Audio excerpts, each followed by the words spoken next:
Pangulong Bongbong Marcos sinorpresa ang Washington at mundo sa isang powerful na speech na ito sa ASEAN. Halika atin itong pag-usapan mga kaibigan.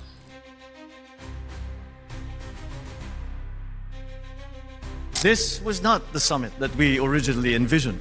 Ang speech na yumanig sa Washington, ang hindi inaasahang hakbang ni Pangulong Bongbong Marcos.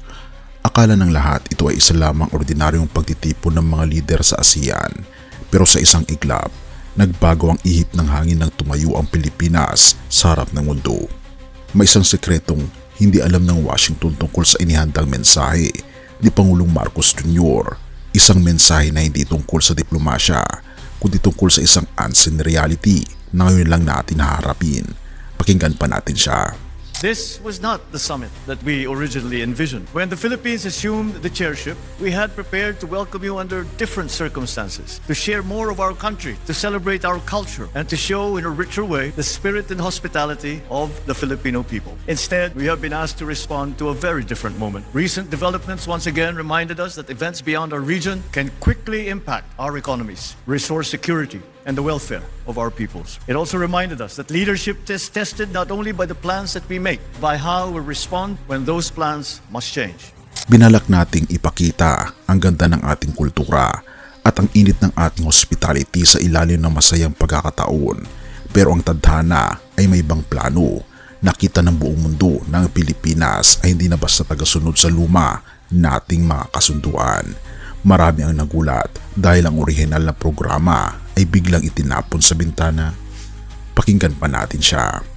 And in that regard, I believe ASEAN has responded as it always has, with steadiness, with pragmatism, with unity of purpose. Guided by our theme, Navigating Our Future Together, the discussions we have had over these meetings reflected the values that have sustained ASEAN for nearly 6 decades. Openness, mutual respect, and a shared commitment to regional stability. These were not easy discussions, but they were necessary ones. The strength of ASEAN has never depended on the absence of difficulty. It has grown on our willingness to confront difficulty and that difficult realities that together we share and face as a region. Therefore, kailangan maging handa ang bawat Pilipino sa susunod na sasabihin ng ating leader dahil dito nakasalalay ang ating seguridad sa gitna ng tensyon sa mga superpower. Sinasabi ng marami na ang liderato ay sinusukat sa ganda ng plano, pero ang tunay na test ay kung paano katutugon kapag ang lahat ng planong iyon ay gumuho sa harap mo. Pakinggan pa natin ang Pangulo. So as we return to our respective capitals, let us do so with a renewed understanding that while our countries may face different pressures, our long-term security remains closely connected. No member state can insulate itself entirely from instability beyond its borders, but neither should any member state feel that it must face these challenges alone. And it is moments such as this that also compel us to reassess what matters most. If there is one lesson the recent weeks have reinforced, it is that regional cooperation must ultimately serve people in practical ways. The measure of leadership is not whether conditions remain favorable. Hindi naging madali ang diskusyong ito sa loob ng ASEAN Room. May tila pilit na umiiwas sa init ng usapin tungkol sa banta sa labas ng ating rehiyon. Therefore, bumasag ng katahimikan si PBBM na naging dahilan kung bakit tila napatingin ang Washington sa direksyon ng Manila. Akala siguro ng ibang bansa ay sapat na ang pagiging neutral. Pero ayon sa talumpating ito, walang bansa ang pwedeng magbulag-bulagan sa gulo sa labas ng kanyang bakuran. Hindi tayo pwedeng mag-isa sa gitna ng bagyo. Therefore, ang muling pagtatasa sa kung ano ang pinakamahalaga para sa bawat mamamayan ay hindi na opsyon kundi isang pangangailangan. Your Majesty, Excellencies, thank you for your candor, your partnership, and your support for the Philippine chairship of ASEAN. Your presence here has given real meaning to the chairship and has affirmed that even in a more uncertain world, our region remains strongest when it moves forward together. Dito pumasok ang killer point na nagpatahimik sa lahat. Sabi ng Pangulo, ang sukat ng isang leader ay hindi kung ang sitwasyon ay pabor sa kanya, pero kung paano siya maglalayag kapag ang dagat ay naging maalon at hindi na predictable.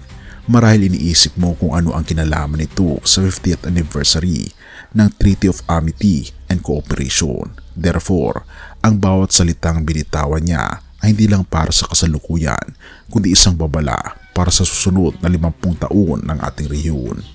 Habang papaalis ang mga leader sa summit, Dala nila ang isang mas malinaw na layunin na tila hindi inaasahan na manggagaling sa Pilipinas. Akala natin ay tapos na ang sorpresa sa kanyang mabuhay. Pero ang totoo, ito pala ang simula ng isang mas matapang na paninindigan sa gitna ng pandaigdigang ingay. Therefore, habang tinitingnan natin ang ating kinabukasan, dapat nating balikan kung bakit tila na sorpresa ang buong mundo sa speech na ito. So as we leave this summit, may we do so with a clearer sense of purpose, a stronger commitment to one another, and the confidence that ASEAN can continue to shape a region that is resilient, innovative, dynamic, and people-centered. We look forward to welcoming you again to the Philippines in our future meetings, especially as we commemorate the 50th anniversary of the Treaty of Amity and Cooperation in Southeast Asia, making 50 years of cooperation and dialogue in the region and beyond. As we lead, sail, rise ASEAN, we stand even more confident and determined to navigate our future together. Thank you. Good evening. Mabuhay at maraming salamat po. Sa gitna ng mga pagbabago sa ating mundo at sa mga plano ng mga lider ng bansa, may isang katotohanan na hindi kailanman magbabago. Akala natin ay sa diplomasya at alyansa lamang matatagpuan ang tunay na seguridad. Pero ayon sa Lucas 21 verse 33, ang langit at ang lupa ay lilipas, ngunit ang aking mga salita ay hindi lilipas kailanman. Ang mga plano ng tao, gaano man katatag, ay maaaring magbago sa isang iglap. Therefore, tanging sa ating Panginoon Diyos, sa ating Panginoon Jesus lamang natin matatagpuan ang pundasyon na hindi mayayanig ng anumang krisis o geopolitical na tensyon. Kaibigan, marahil ikaw din ay nakararanas ng sarili mong samit ng mga problema at hindi mo na alam kung paano magpapatuloy. Sinubukan mong ayusin ang lahat gamit ang sarili mong lakas, pero ang kapayapaang hinahanap mo ay hindi binibigay ng mundo, kundi masusupungan lamang natin sa ating Panginoong Diyos. Lumapit ka sa ating Panginoon Jesus ngayon, kaibigan. Isumiti mo ang iyong mga takot, ang iyong mga plano at ang iyong buong buhay sa Kanya.